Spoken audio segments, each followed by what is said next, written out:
Hello friends, welcome to this new topic that is friction on an incline plane. ठीक है, I hope आपने इससे पहले वाला वीडियोस देख लिया जो कि प्लेन हॉरिजॉन्टल प्लेन पे या वर्टिकल वॉल पे वो सारा फ्रिक्शन डील कर रहे थे। अब इंक्लाइन प्लेन पे अगर ब्लॉक है तो कैसा फ्रिक्शन लगेगा, तो इसका पहला टॉपिक जो टॉपिक के साथ ही करेंगे, मतलब ये एक अलग से भी पढ़ सकते हैं, पहले फ्रिक्शन देखना पड़ेगा, बट इसको टॉपिक के साथ ही मिला के पढ़ लो। क्या करना है, देखो एंगल ऑफ रिपोज। अब ये कौन सा एंगल है, जैसे मान लो अगर ये पहले जो प्लेन है ना, यहाँ पे ब्लॉक रखे हैं और ये प्लेन है। अब इस थीटा को हम बढ़ाते जा रहे हैं ऐसा करके, पर्टिकुलर इस थीटा को इंक्रीज करते जा रहे हैं, और वो ब्लॉक भी ऐसा इसके साथ साथ ऊपर मूव कर रहा है। ठीक है, तो किसी पर्टिकुलर इंस्टेंट पे वो ब्लॉक क्या होगा, जस्ट नीचे मूव करना स्टार्ट करेगा उसी एंगल पे। उसी एंगल को बोलते हैं एंगल ऑफ रिपोज। देखो, द एंगल ऑफ रिपोज और angle of sliding is defined as the minimum angle of inclination of a plane with the horizontal such that a body placed on the plane just begins to slide down। तो ये कब हो रहा होगा, उससे पहले जैसे मान लो इस पर्टिकुलर ये 0 degree, 1 degree, 2 degree, 3 degree, 10 degree, 30 degree पे स्लाइड किया, तो what happens at 29 degree. 29 degree पे इधर का जो फोर्स है mg साइन थीटा, वो इधर का फोर्स से कम होगा। और 30 पे क्या हुआ, mg साइन थीटा इधर का फोर्स एग्जैक्टली बराबर हुआ तो स्लिप किया, और 30 से ज़्यादा कर देंगे तो mg वो एक्सेलरेट करने लगेगा, क्योंकि mg साइन थीटा बढ़ा रहे हैं तो साइन थीटा बढ़ेगा, because sine theta increasing function है 0 से 90 तक। तो यहाँ अगर बढ़ा रहे तो क्या हो जाएगा, ये इधर का वैल्यू बढ़ रहा होगा तो, और इधर का वैल्यू उतना ही रह जाएगा, क्योंकि फ्रिक्शन फोर्स का तो एक लिमिट है ना, म्यू इंटू एन का। तो इधर वो एक्सेलरेट करने लगेगा, तो जिस थीटा पे वो स्लाइड करना स्टार्ट किया, that is angle of repose. हम लोग निकाल सकते हैं, सिंपल इक्वेट कर दो इधर और इधर फोर्स को। अच्छा, इसका फ्री बॉडी, ये मैं जल्दी जल्दी एम जी साइन थीटा, इधर M G cos theta, this will be normal and frictional force will be mu into n. अब यहाँ पे एन क्या होगा, देखो एम जी कॉस थीटा, इधर तो मूव नहीं कर सकता तो एम जी कॉस थीटा। अब एम जी साइन थीटा किसके बराबर हो जाएगा, म्यू इंटू एम जी कॉस थीटा, एन तो वही आया ना m g. It will slide when, slide का पहले कंडीशन देख लो, जब इधर का फोर्स इधर से ग्रेटर या इक्वल टू होगा ये, और मिनिमम थीटा क्या हो जाएगा इक्वल टू वाले पे, तो tan इनवर्स म्यू, यही एंगल ऑफ रिपोज। ठीक है, अच्छा एक चीज याद रखो, इससे ज्यादा अगर रहा थीटा तो क्या होगा, ये एक्सेलरेट करेगा, इससे कम थीटा रहा तो it will remain at rest. ठीक है, इस चीज़ को ध्यान दे लो। मैं थोड़ा यहाँ पे एक चीज़ बता रहा हूँ, देखो ये थीटा, अगर मान लो theta naught is the angle of repose, ये क्या है, थीटा नॉट जो है that is angle of repose. तो उस टाइम पे क्या हो रहा है, इधर लगा एम जी साइन थीटा, और फ्रिक्शन क्या लगा, mu M G cos theta, but mu M G cos theta m ji sine theta तो बराबर ही हो गया ना, और इसका एक्सेलरेशन 0। मीन्स अगर इसको थोड़ा सा स्लाइड पुश किया ना तो इस पे नीचे स्लाइड करेगा विद कांस्टेंट स्पीड। अच्छा, थीटा का लेस देन मतलब ऐसा इंक्लाइन रहता, और यहाँ का theta less than theta not रहता, तो क्या होता, फ्रिक्शन कितना लगता, इधर कितना लग रहा है एम जी साइन थीटा, इधर इस बार mu M G cos theta नहीं लगता, इस बार फ्रिक्शन एम जी साइन थीटा ही तो लगता ना, बिकॉज रिक्वायरमेंट ही उतने का है, ये तो रेस्ट पे है ना। Mu M G cos theta यहाँ पे पक्का ज्यादा होगा, तभी तो उसको रोक के रखा है, बट लग उतना नहीं रहा होगा, लग तो जितना रिक्वायरमेंट है उतना ही लगा। अच्छा, थीटा अगर ग्रेटर देन थीटा नॉट हो जाए, theta greater than theta not, तो क्या हो जाएगा, अब इधर ये पूरा का पूरा अपना मैक्सिमम अप्लाई करें, mu M G cos theta और इधर M G sine theta, but body क्या मूव कर रहा है, तो एक्सेलरेशन आ जाएगा यहाँ पे this minus this by mass, तो वो आ जाएगा G sine theta minus mu cos theta. ये तीनों चीज को आपको याद रखना है।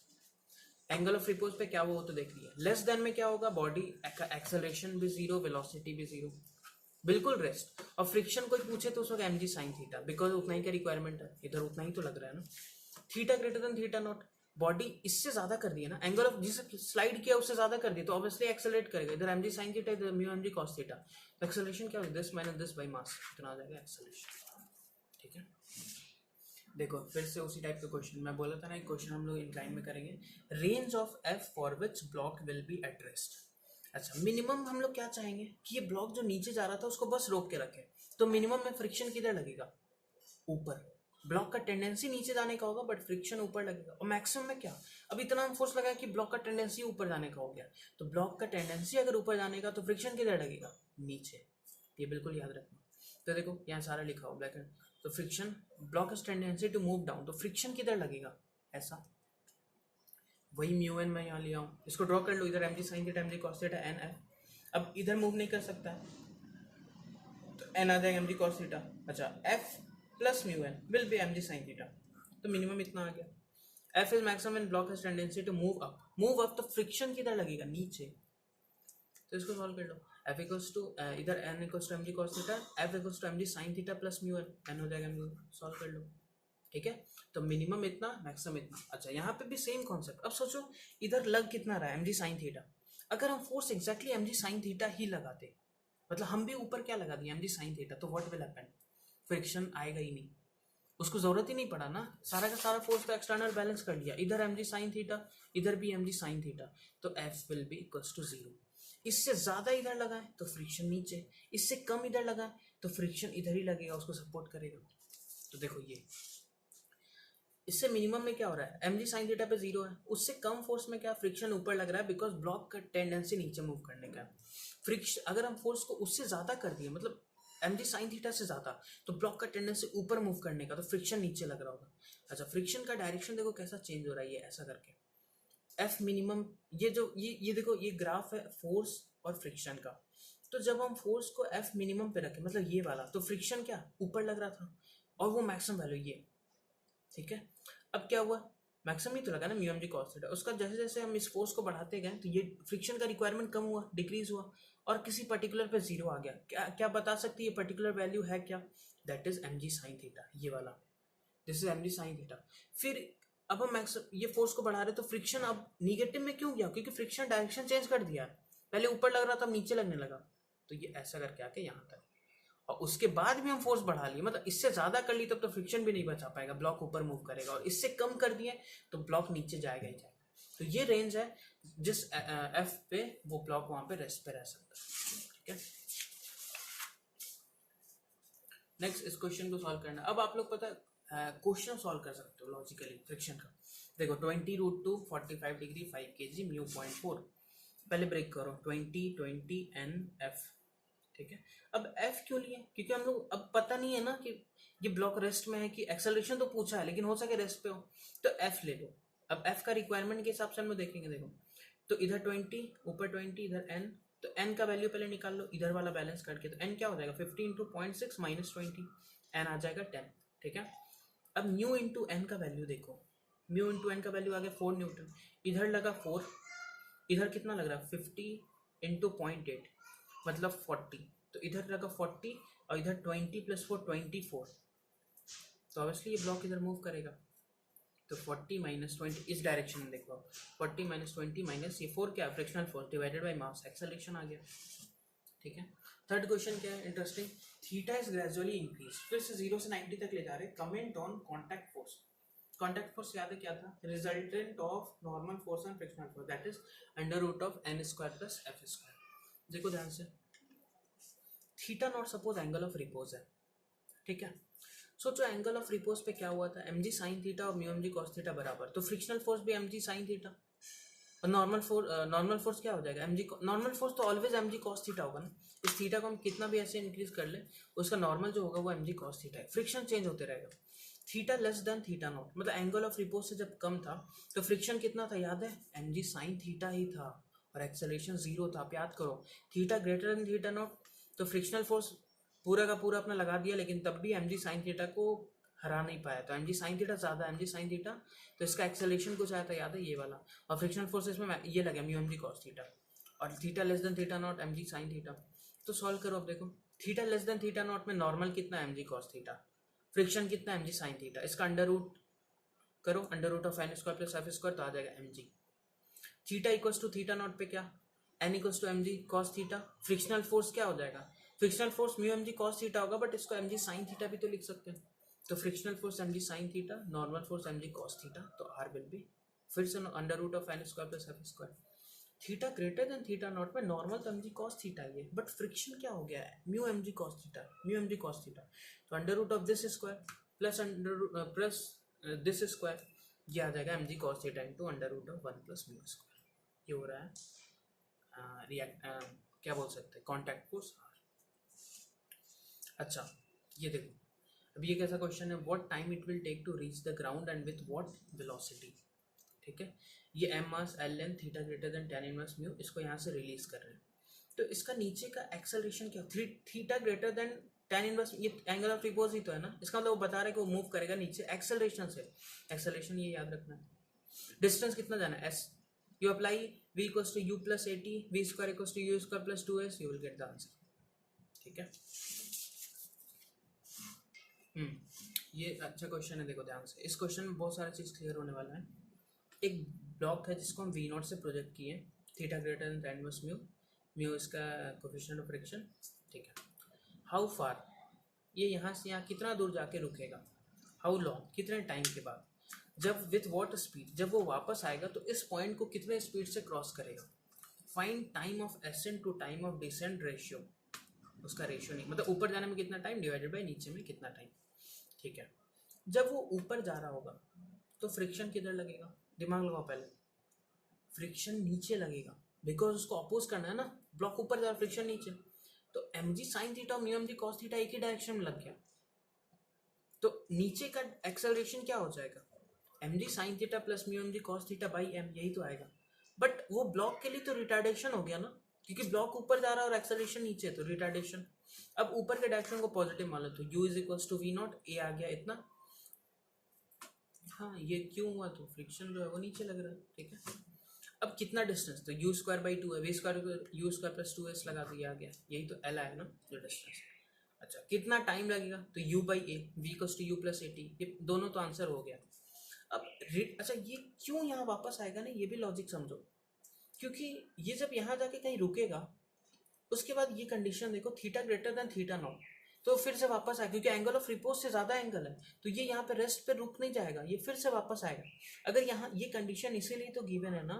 अगर theta less than tan inverse mu दे दे, इसका मतलब ये बॉडी जहाँ पे रुका वहीं पे रेस्ट पे आ जाएगा, बिकॉज उसको फिर से स्लाइड डाउन करने के लिए एंगल ऑफ रिपोज से ज़्यादा होना चाहिए ना, तो वही कंडीशन तो यहाँ गिवन है कि एंगल ऑफ रिपोज से ज़्यादा एंगल है, इसका मतलब बॉडी ऊपर जाके रुकेगा फिर नीचे आएगा। ठीक है, अब देखो रिटर्न जर्नी में यहाँ पे u जीरो हो गया, रुक चुका था। अब डिस्टेंस इसको कितना ट्रैवल करना है, सेम l, क्योंकि जितना ऊपर गया उतना ही नीचे आएगा। अच्छा, इस बार एक्सेलरेशन क्या होगा, अब सोचो फ्रिक्शन का डायरेक्शन, जब वो नीचे आ रहा होगा तो फ्रिक्शन क्या लगेगा, ऊपर, एम जी साइन थीटा नीचे, तो फ्रिक्शन ऊपर लग रहा है, एम जी साइन थीटा नीचे लग रहा है, तो एक्सेलरेशन क्या हो जाएगा, ऑब्वियसली ये ज़्यादा होगा ना, तभी तो नीचे आ रहा है, तो m ji sine theta minus mu M G cos theta by m, ये आ गया। और उसको नीचे वाले को पॉजिटिव ले लो, एस एल, ये तो कितना स्पीड आ जाएगा, इतना, देखो under root 2 A S, 2 acceleration is this A, और एस जो कितना डिस्टेंस ट्रैवल करना है, यही तो जितना वो ऊपर गया था, तो उसको पुट कर दो तो वी आ जाएगा इतना, v not under root of sine theta minus mu cos theta by sine theta plus mu cos theta. अच्छा, टाइम ऑफ डिसेंट, उसको नीचे आने में कितना टाइम लगेगा, तो ये लगा दो v by a, v equals to u plus a t, v पता चल गया ना, वी नॉट दिस, और एक्सेलरेशन नीचे आने का एक्सेलरेशन पता है, इसको सॉल्व कर दो, और टाइम ऑफ एसेंट यही तो था, तो time of ascent by time of descent, ये याद रखना, इस पर डायरेक्ट क्वेश्चन आता है कि बोल देगा ये this by this is 1/2 to find the value of mu, ये याद रखना, एसेंट बाई डिसेंट लगा। ठीक है, next question, if you release the block at the top most point, it reaches the bottom most point with 0 speed, find mu. देखो इसको यहाँ से रिलीज कर रहे हैं, ये पार्ट जो है, ये वाला पार्ट एल लेंथ का, ये स्मूथ है, और नेक्स्ट एल लेंथ का पार्ट जो है वो रफ है with coefficient of friction mu, और ये ब्लॉक क्या है ना, यहाँ से यहाँ जब आएगा तो कुछ स्पीड आएगा यहाँ तक, फिर वो स्पीड घटते घटते यहाँ पे एग्जैक्टली रेस्ट पे आ रहा है, तो बोल रहे हैं कि म्यू निकालो कितना। तो सोचो इस पार्ट के लिए यहाँ पे उसका स्पीड कितना होगा इस जगह पे, ये तो सिंपल एनएलएम से निकाल लो, इधर एक्सेलरेशन है G sine theta, L distance आना है, तो अंडर रूट 2 जी साइन थीटा इंटू एल यहाँ पे। ठीक है, अच्छा जब वो इधर आ रहा होगा तो सोचो इस पे क्या होगा, फ्रिक्शन किधर लगा, ऊपर, एम जी साइन थीटा नीचे, तो पीछे mu M G cos theta लग रहा है, स्लाइड कर रहा है, तो mu M G cos theta minus m ji cos theta by m कर दो, तो इतना आएगा, और वो निगेटिव क्यों, क्योंकि हम लोग ऊपर में एक्सेलरेशन माने, तो नीचे के मोशन के लिए वो रिटार्डेशन हो जाएगा, तो यू इतना, ए इतना, और फाइनली यहाँ पे वी जीरो हो रहा है, तो लगा दो v square equals to u square plus 2s, you will get the value of mu. ठीक है, हाँ ये कॉन्सेप्ट क्या है देख लो, कि जब भी दो ब्लॉक अगर किसी स्ट्रिंग से कनेक्टेड है और इंक्लाइन प्लेन पे, तो what is the acceleration tension on the string, if इसका देखो म्यू1 गिवन है, इसका यहाँ पे म्यू2 गिवन है, theta greater than tan inverse mu one भी और tan इनवर्स म्यू2, मतलब दोनों को रिलीज किए तो दोनों नीचे मूव करना स्टार्ट करेगा। म्यू1 अगर ग्रेटर देन म्यू2, ये कंडीशन गिवन है, म्यू1 ग्रेटर देन म्यू2 क्या होगा, पहले देखो कि अगर उस ब्लॉक को हम सेपरेटली अगर इंक्लाइन प्लेन पे रखते तो इनका एक्सेलरेशन क्या होता, पहले वाले का इसका क्या होता है G sine theta minus mu one cos theta, A2 क्या होता है G sine theta minus mu two cos theta. अब यहाँ पे क्या गिवन है, म्यू टू, पहले देखो सेकंड केस सॉल्व कर दे रहे ये वाला कि mu two greater than mu one, mu to अगर म्यू वन से ज़्यादा है तो एक्सेलरेशन जो है A2 जो कम हो जाएगा, A2 लेस देन A1। इसका मतलब इसका एक्सेलरेशन कम, अगर हम सेपरेटली रखते हैं मतलब मान लो कि उनके बीच स्ट्रिंग है ही नहीं तो ये कम एक्सेलरेशन से नीचे आता और ये ज़्यादा आता। बट अगर स्ट्रिंग लगाए तो व्हाट विल हैपन, ये ज़्यादा से जाना चाहेगा तो स्ट्रिंग में टेंशन आ जाएगा, समझ रहे हो, ये ज़्यादा से इधर जाना चाह रहा है ये कम, तो स्ट्रिंग में टेंशन आएगा तो दोनों साथ में एक दूसरे को लेके चलेगा, M1 जो है M2 को भी साथ में खींचेगा। तो हम लोग को पता चल जाएगा कि अब इसमें टेंशन आ रहा है but A1 can not be greater than A2 ना, बिकॉज ये नीचे अगर ज़्यादा गया तो स्ट्रिंग टूट जाएगा। As they are connected with the string both will move with same common acceleration. वो कॉमन निकलेगा कैसे, इधर T लग रहा है ना, यहाँ पे क्या लग रहा होगा mu one M one G cos theta, यहाँ पे mu two M two G cos theta, इधर A फ्री बॉडी से M one G sine theta minus T equals to M one G sine theta minus T minus frictional force equals to M one into A, T plus M two G sine theta minus frictional force equals to M two into A, यहाँ से T और A आ जाएगा। मैं इसको solve नहीं किया but you will get the value from this, ठीक है। अच्छा next, mu one greater than mu two, mu one greater than mu two means A2 will be greater than A1। A2 greater than A1 का मतलब क्या है कि ये जो ब्लॉक है ये वाला ये ज़्यादा से मूव करना चाहेगा, और क्या वो पॉसिबल है, हाँ दैट इज पॉसिबल। उसमें स्ट्रिंग क्या हो जाएगा, लूज हो जाएगा, वो ज़्यादा से नीचे आ जाएगा तो उस टाइम टेंशन क्या हो जाएगा zero, and they will move with acceleration A1 and A2। अब वो एक्सेलरेशन कौन सा मूव करेगा, ये A1 A2, मतलब उनको लगेगा कि वो ज्वाइन ही नहीं है क्योंकि स्ट्रिंग ही लूज हो गया ना। तो जो A1 मतलब उसको उस ब्लॉक्स को अगर हम सेपरेटली रखते हैं तो जो एक्सेलरेशन होता they will move with the same acceleration and tension will be zero. अच्छा mu one mu two exactly बराबर हो जाए तो भी क्या होगा, दोनों सेम एक्सेलरेशन से नीचे आएगा और T जीरो हो जाएगा। एक्जैक्टली सोचो दोनों सेम से आ रहा है तो T तो लगेगा ही नहीं ना, क्योंकि टेंशन कब आएगा जब खिंचाव होगा उसमें, बट यहाँ पे दोनों सेम जा रहा है तो टेंशन बिल्कुल जीरो और एक्सेलरेशन A1 A2 दोनों का सेम हो जाएगा ये वाला। I hope it is clear, ठीक है। और सेम क्वेश्चन अगर ऐसा कर दें, स्ट्रिंग के बजाय उनको कॉन्टैक्ट में रख दें तो देखना कंडीशन रिवर्स होगा। ध्यान से, पहला जो इसमें कंडीशन था वो mu one greater than mu two, mu one greater than mu two,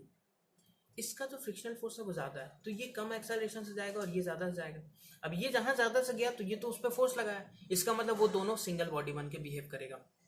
सोचो ना, ये दोनों अलग अलग सेपरेट कब बिहेव करेगा, जब M1 ज़्यादा से नीचे आने लगे, और M1 ज़्यादा से नीचे कब आएगा, जब म्यू वन कम होगा तब तो उस पर कम फ्रिक्शनल फोर्स लगा तो इसका बट म्यू वन ज़्यादा हो गया तो इसका एक्सेलरेशन कम हो गया तो M2 उसको पुश करेगा तो they will behave like a single body. अब इसको सॉल्व कर लो तो हमको पता चल गया इस कंडीशन में they are behaving like a single body, तो इसका मास M1 प्लस M2 मान लो, तो एक्सेलरेशन निकालो, नीचे कितना फोर्स लग रहा है M1 plus M2 into G sine theta minus इस पर फ्रिक्शनल कितना लग रहा है mu one M1 G cos theta, इस पर frictional mu two M2 G cos theta, दोनों का अलग अलग friction equals to M1 plus M2 into A, ठीक है। अच्छा उसके बाद किसी का भी फ्री बॉडी, जैसे मान लो हम अगर M1 का ड्रॉ कर रहे हैं तो फ्री बॉडी में एक तो नॉर्मल जो ये प्रोवाइड कर रहा होगा M2 ऐसा आगे होगा, एक्सेलरेशन भी got from this and frictional forces पे पीछे, तो क्या हो जाएगा M1 G sine theta plus n